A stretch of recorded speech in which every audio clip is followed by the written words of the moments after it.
Maintenant, on va aborder une partie un poil plus compliquée qui sont les spécifications géométriques. Alors, je ne vais pas rentrer dans le détail de l'interprétation des spécifications géométriques. J'en ai déjà un petit peu parlé.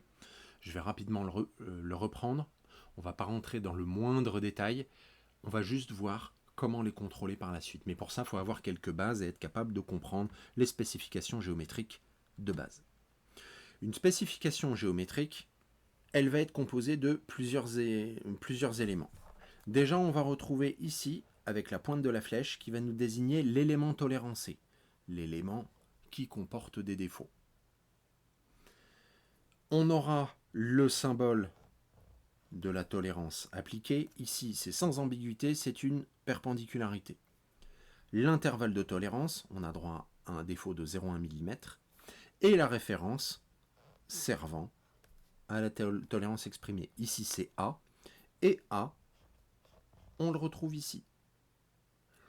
A, ici, désignera en fait l'axe du cylindre qui est ici. Qu'est-ce que ça veut dire ?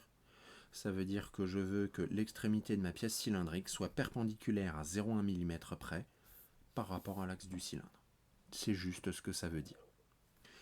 S'il y a d'autres spécifications sur le dessin, on les ignore quand on interprète une des spécifications. Toujours. On ne va pas prendre en compte les autres. Il y a quelques petites exceptions, mais on ne les verra pas avant un bout de temps. Quels sont les types de spécifications géométriques que vous allez rencontrer ? Alors, rectitude, circularité, on les utilise régulièrement. Nous, on ne va pas trop se pencher dessus ce semestre-ci. C'est pas toujours évident de mesurer une rectitude ni une circularité. Nous, ce qu'on mesurera peut-être plus facilement, c'est la planéité et la cylindricité. Ça, c'est pour les défauts de forme. La planéité, c'est est-ce que un plan est bien plan. Ici, on va avoir des spécifications d'orientation et de position. Parallélisme, c'est plutôt simple. Perpendicularité, vous devriez le retenir. Ici, attention, c'est une inclinaison. Bon. Et là, c'est une localisation. C'est quand on veut une position spécifique. C'est ce qui est utilisé pour écrire différemment des codes dimensionnels qu'on n'aurait pas le droit d'écrire.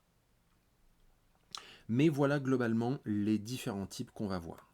Nous, on va surtout se focaliser sur le parallélisme, la perpendicularité et l'inclinaison.